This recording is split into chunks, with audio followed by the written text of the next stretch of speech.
In 9.1, we looked at differential equations that could be easily solved or one that we were provided a solution for. In 9.2, we're going to look at what happens if we don't have the solution to our differential equation, and either it's difficult for us to find the solution because we don't know what our function y is, so we can't really integrate both sides.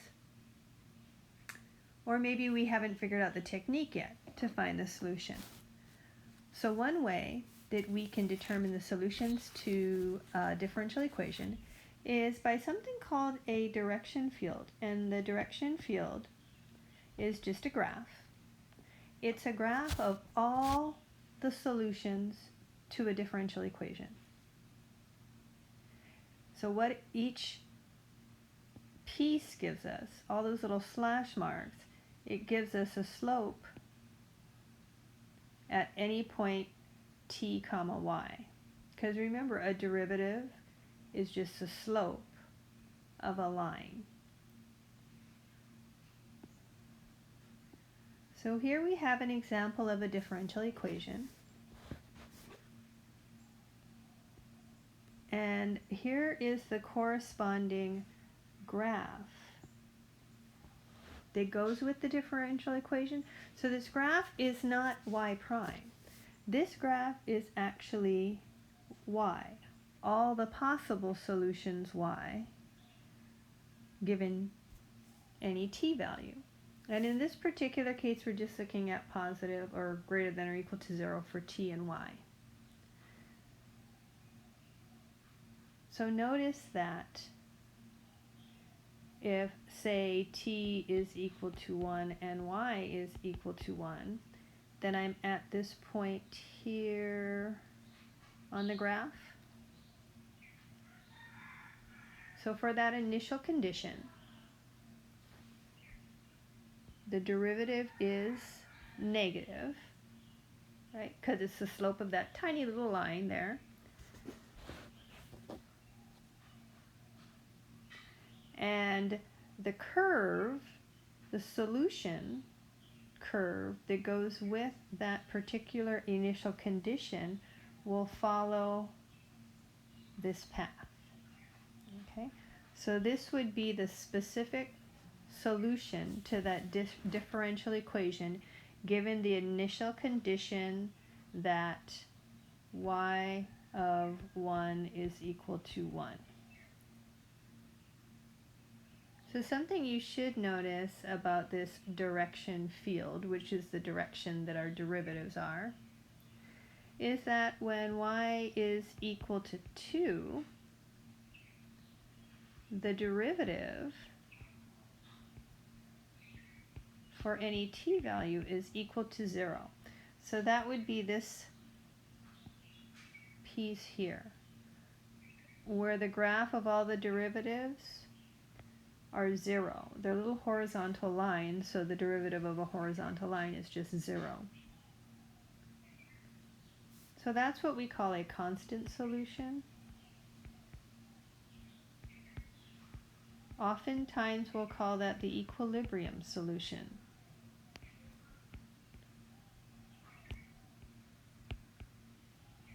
So that's when you're stable, right? Well, I don't want to use the word stable yet. So that's the equilibrium solution, and that's when your derivative is always 0. Notice if y is greater than 2 in this particular example, the derivative of all those little lines, so all of our derivatives are greater than 0. They're all positive. So what we say is that these are the increasing solutions.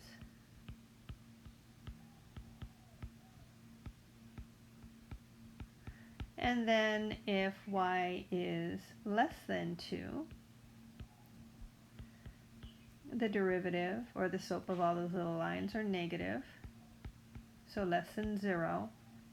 And this would give me all the decreasing solutions.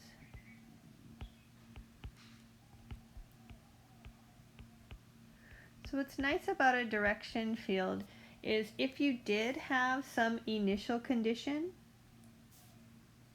you can graph the solution for that particular condition, and you can estimate values.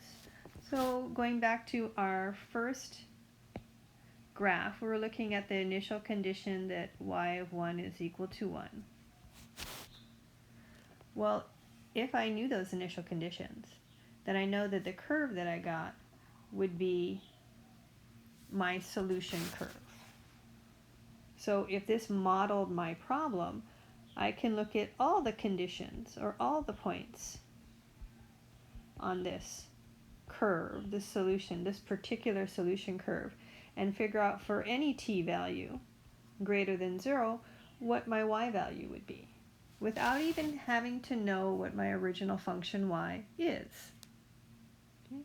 So really nice, except for, as we all know, graphs are not super accurate.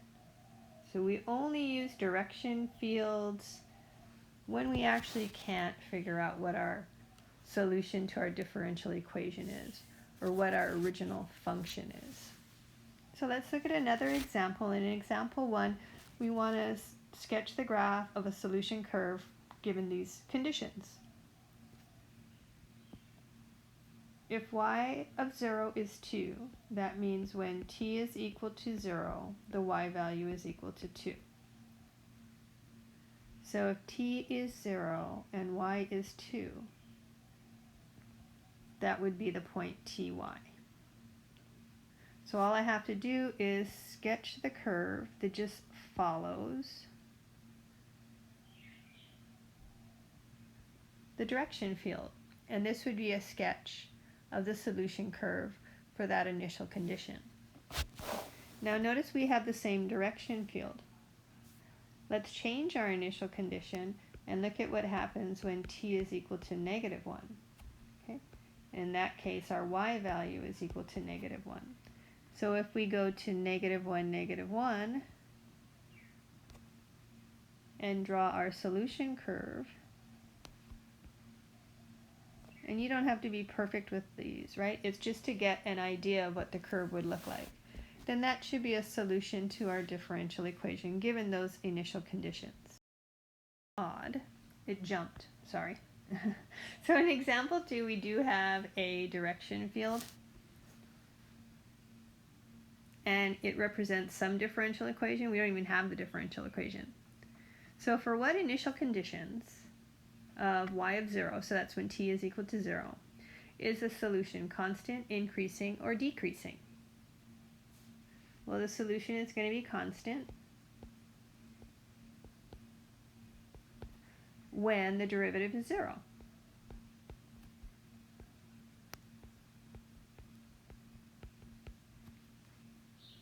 Okay, and here we're assuming that our t value of 0 is 0. So let's go ahead and look at where the derivative is 0. So we're looking at the little lines that are horizontal lines. That would be at y is equal to 1. And it looks like y is equal to 0 is another constant solution. So y equal to 1, y equal to 0 would be our constant solutions. Again, remember that these constant solutions are also called equilibrium solutions.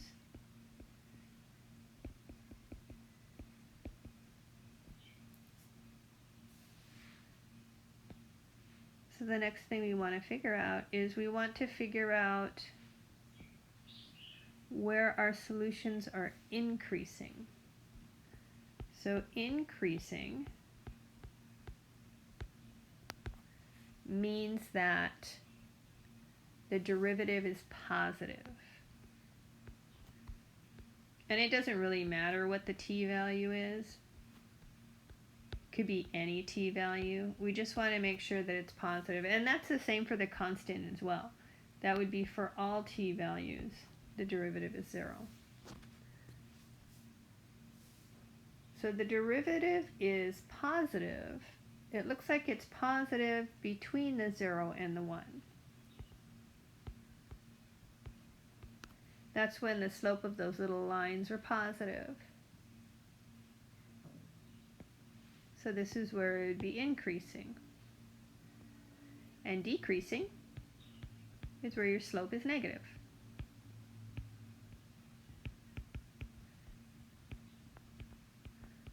So your slope, or the derivative being negative, would happen for y values that are greater than 1, and also for y values that are less than 0.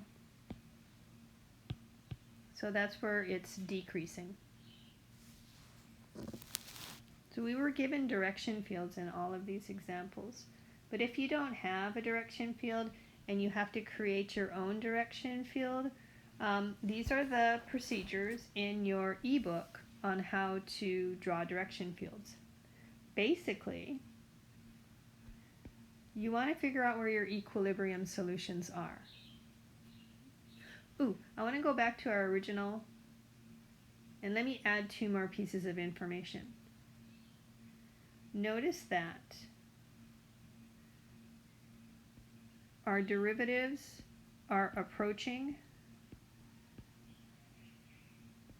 from the top and the bottom. They're approaching 1. So if you pick any solution, it'll approach the equilibrium solution. This is what we call stable. But notice at 0, my solutions are going away from the equilibrium solution. So this is what we call unstable. Sorry, should have mentioned that at the time. So let's go back to the procedure for sketching a direction field. So the first thing you want to do is you want to figure out where you have your constant solutions. Okay? So constant solutions first. And then there's a lot of words in here. Basically what we're looking for is 1, constant solutions, because we know how to draw those lines, right? They're horizontal lines. So once you find the constant solutions, and then the next thing you want to do is you want to test to determine if it's increasing or decreasing. And that's where your derivative is either negative or positive. And that's pretty much all this says. So constant first, and then check increasing, decreasing. Okay, so now let's go to page 3.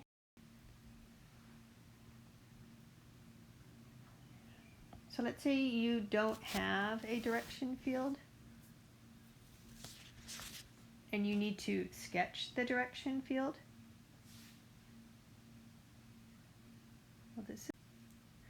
And we'll look at this example. We have a differential equation, but we don't have the direction field that goes with it. So in part A it says, for what initial conditions is the solution constant, increasing, or decreasing? So constant, if I can spell constant, that would be where y is equal to 0 and 2.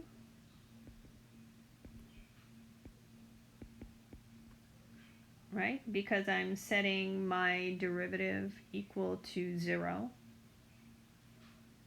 And increasing, we have to figure out that, and we also need decreasing.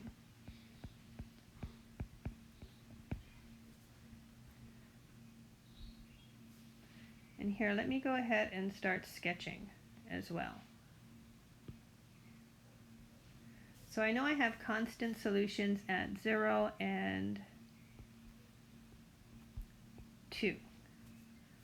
So my direction field at 2 would be little horizontal lines that have a derivative of 0. So these are constant solutions because their derivative of a constant line is 0. And also I'm going to kind of make this kind of dark. This is at 0. We also have a constant solution. These are the only constant solutions. So that must mean in between 0 and 2, I either have increasing or decreasing.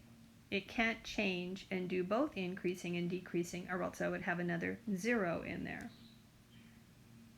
So if you put in, say, 1 into your derivative, if y is equal to 1, then I get negative, which means my lines are going to go down. Now, this is just a sketch. It's not going to look that good. So what you want to do is kind of make negative little slopes and negative little slopes, and then sort of a little bit steeper in the middle, but still negative. And that's a sketch of a direction field. I know it's kind of sad, but that's what it looks like. Okay, so it's decreasing between 0 and 2.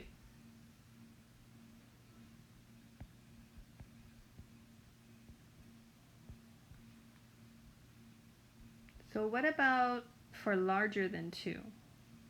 Well, if you put in a number like 3 into your differential equation, you'll get a positive number back. So it's going to be increasing for greater than 2. So we start out with smaller slopes, and then we slowly increase our slopes. And again, this is just a sketch. It's kind of sad, but that's what hand sketches look like. So increasing when y is greater than 2. What about less than 0? Well, if y is, say, -1, then I have a negative times a negative is a positive. I get positive slopes again. Okay, so that's the idea when you sketch your direction fields, is you want to find your constant or your equilibrium solutions, and from your equilibrium solutions you're going to check in between them or on all sides of your equilibrium solutions to determine if you have a negative or positive slopes or negative or positive derivative. So that was A and B. Okay. So we determine where it's constant, increasing, decreasing. We sketch the direction field, and now I want to sketch the solution for the initial condition that y of 0 is equal to 1. So if y is 0 is equal to 1, I'm at this point here in between the 0 and the 2. So when I follow, I don't cross over my constant solutions. I just follow them. An example that we see a lot in differential equations is also what we call a logistic equation. And these are equations that are commonly used to model population growth, okay? Especially if it's a population that has a stable equilibrium solution. So let's look at example 4. Okay? And let's consider the logistic equation, the derivative of our population equal to 0.02 times the population equation times 1 minus the population equation over 1,000. We do have some initial conditions. We have P of 0 is equal to 500, and P of 0 is equal to 2,000. Why do we have 2? Well, because we're going to graph 2 separate solutions given these 2 different initial conditions. So the first thing we want to do in part A is we want to sketch our direction field. And I'm only going to concern myself with first quadrant because a typical population model, P is also positive and T is positive. And notice I want to figure out for initial conditions where y is 500 and also 2,000. So when I label my axes, I think I'm going to do it by 500s. So 500, 1,000, 1,500, 2,000. Hopefully I've left enough space in there to actually sketch a direction field. So when I sketch my direction field, I see that when P is 0 or when P is 1,000, I'm going to have constant solutions. Okay? So when P is equal to 0, And when p is equal to 1000, that's my constant solutions. If I plug in 500 into my differential equation, I'll have a positive times a positive is a positive. So between 0 and 1000, my direction field is going to have positive slopes for the lines.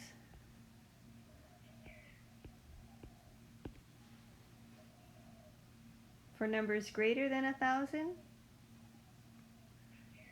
it looks like it's going to be positive times a negative. So I'm going to come down and be negatives. So I don't know if you notice this, but for this particular direction field,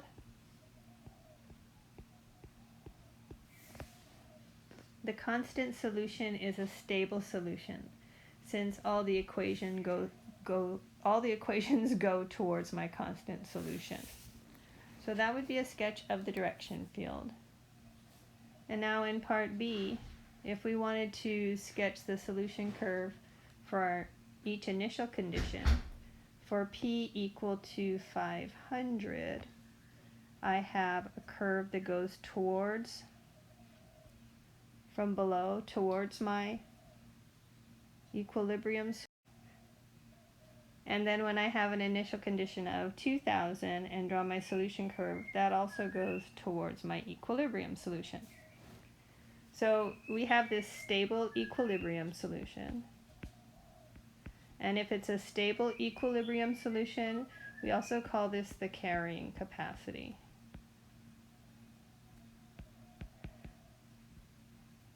So at 1000, our population is stable, and that capacity carries our population.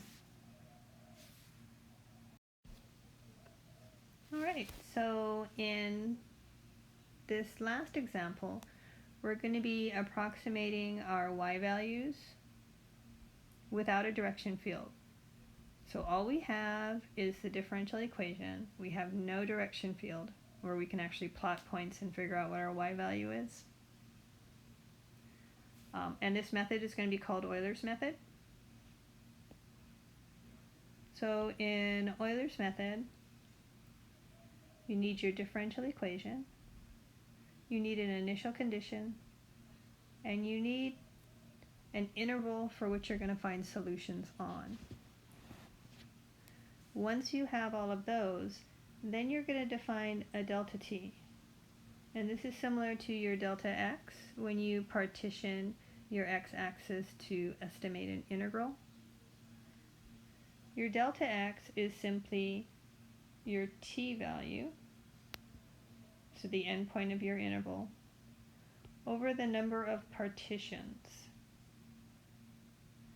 In example 5, I'm actually going to give you the delta t, but if you were to come up with your own delta t, you want to choose one small enough so that your approximations are accurate. So similar to your delta x, right? The smaller your delta t, the more accurate your approximations are. So what we're going to do is we're going to look at example 5 and then we'll discuss the rest of the procedure. So I'm actually giving you in example 5 your delta t, but again, if you were to choose one, you just have to choose a significantly small delta t so that you're accurate. And then the next step is to define this u sub 0 that's going to be equal to your initial condition. So instead of saying y of 0, I can call this y sub 0, means the same thing. Now let's apply this to example 5. We're going to do the first two approximations, so u sub 0 will be given to us. We need to find u sub 1 and u sub 2. Okay. And then we're going to go through this process in example 3 with a note that each of our u sub k's is going to be an approximation of a y value for a particular t value. Okay, so again, it's a way to approximate your y values without a direction field, without a function y. So an example, if I'm giving you your delta t as 0.2, that should be sufficiently small. So if delta t is 0.2, then I know 0.2 is equal to t, which in our case is 2, because that would be my endpoint, over n. So our partitions are going to be 10 partitions. So all this means is if I take my t number line and I'll pretend like this is at 0, I'll call this t sub 0. If I go out delta t, which is 0.2, I'm going to call that t sub 1. The next delta t would be at 0.4. That's going to be t sub 2. And then we'll pretend like this is my endpoint at 2, because I'm partitioning my t values from 0 to 2. And that would be t sub n. In our case, n is 10. So we're going to have 10 of these partitions. So we're defining our u sub 0 equal to our y sub 0, or y of 0. Our case, it's 1. Okay, and then we're going to look at this process 3. So this is what we call a recursive formula. It means you can't find u sub 1 without knowing the one before, u sub 0. You can't find u sub 2 without finding the value before, which is u sub 1. So we have our u sub 0 we're going to build up. I'm going to look at what happens for k equal to 0. Okay? So we're going to choose these k's. When k is equal to 0, I'll be at u sub k plus 1, which is going to be u sub 1. And that's going to be equal to u sub k, which is u sub 0, plus, and all this means is you're going to look at your derivative, and you're just going to substitute t sub k, and instead of y, we're going to do u sub k for the t and the y values. Because remember, u sub 0 is y sub 0, so u sub k should be y sub k. And our function is going to be t sub 0 minus 0.25 u sub 0 times delta t, and in our case that's 0.2. So just a bunch of substitution. U sub 0 was 1 plus t sub 0 is 0 minus 0.25 u sub 0 was 1, and then multiply that by 0.2. So I'm thinking that this is 0.95. You guys better check me on the math. Okay, so if u sub 1 is 0.95, what that means is u sub 1 is approximately equal to y sub 1. Okay, and y sub 1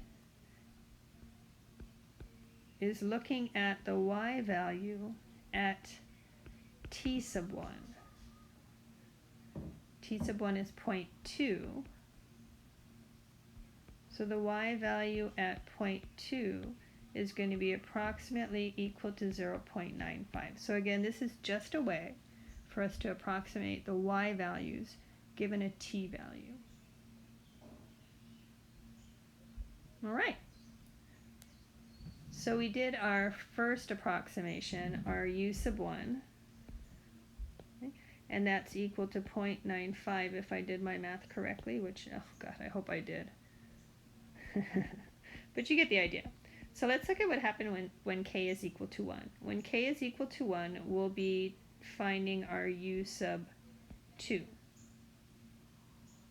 And our u sub 2 is equal to u sub 1 plus t sub 1 minus 0.25 u sub 1 times our delta t, which was 0.2. All right. So that is u sub 1 is 0.95 plus t sub 1 is 0.2 minus 0.25 times 0.95, and then multiply that by 0.2. Okay, so this was our u sub 2. And the directions were just to find the first two approximations, which we did. Now we could continue on in this fashion. But we don't really want to use Euler diagrams. We don't even want to use direction fields when we approximate solutions, because they're kind of tedious, right?